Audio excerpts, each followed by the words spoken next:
si Gerald Saquido, 25 years old, from General Trias, Cavite.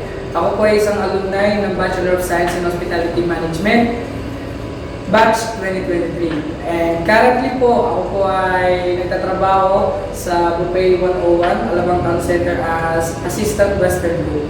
Hi, I'm Johnny D. Bantosa, BSHM batch 2024 cum laude.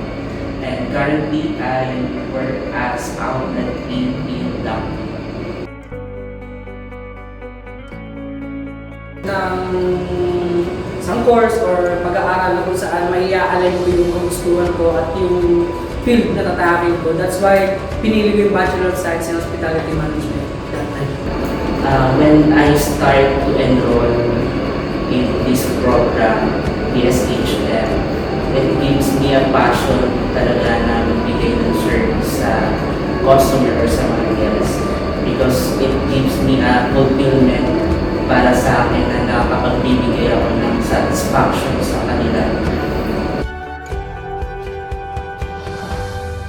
For me, ang laki na naging tulong para sa akin. Nung nag-aaral ako, lahat ng natutunan ko ay nagamit ko rin naman ngayon habang tinitake ko ang hospitality management. I learned about being effective and efficient and being professional to your work. As a student, it gives you a preparation sa work mo. And na-apply ko yun sa buhay ko, specifically sa work ko ngayon.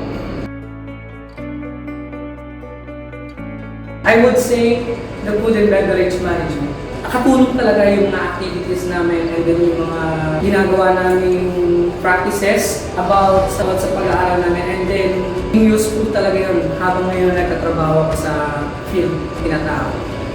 Yung skill na specifically skills na natutunan ko and na-apply ko siya sa work ko is the empathy and passion, and I learned that from my professor. It shaped me as my character kasi yung bilang BSHM student, hindi lang service, hindi lang natin siya natutunan ko kasi na-apply ko siya sa work ko. Forest Rest, Hotel and Resort. Nag-undergo po ng OJT doon as a kitchen. And then, right after nun is housekeeping department. Malaki naging tulong sa akin ang OJT ko sa pagkatrabaho ko ngayon. Kasi nung nasa OJT ako, ang dami ko natutunan.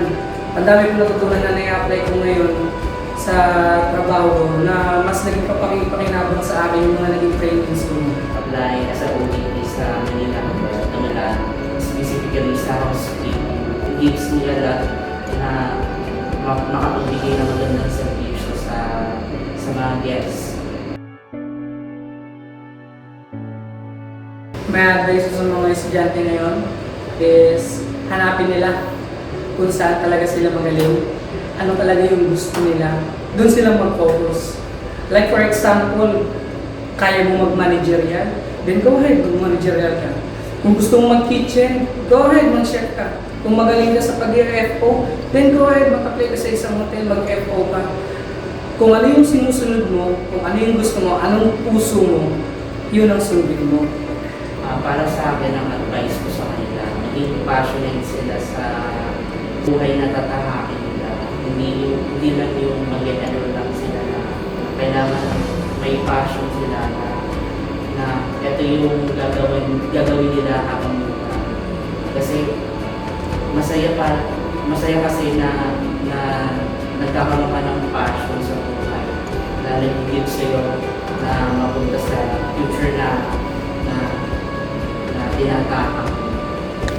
Muli, ako po si Gerald Saquido ng Buffet 101 Alabang Town Center, Bachelor of Science in Hospitality Management, batch 2023. Maraming salamat.